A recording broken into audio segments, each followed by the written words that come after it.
Today I'll teach you guys how you guys can get more coins and energy on Temu. So it's pretty simple. So you want to open Temu and click on you at the bottom of your screen. Once you click on it, you will see the option called earn credits and free gift. Click on it. Once you click on it, it's going to show you multiple ways through which you guys can earn gifts, coins and energy.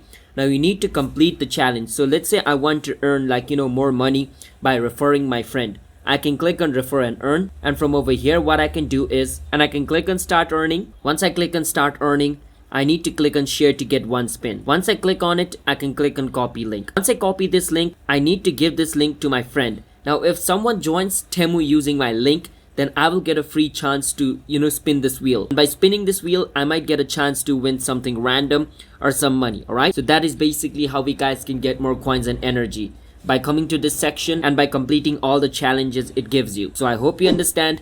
Hit the subscribe to our channel one step. I'll see you guys next time.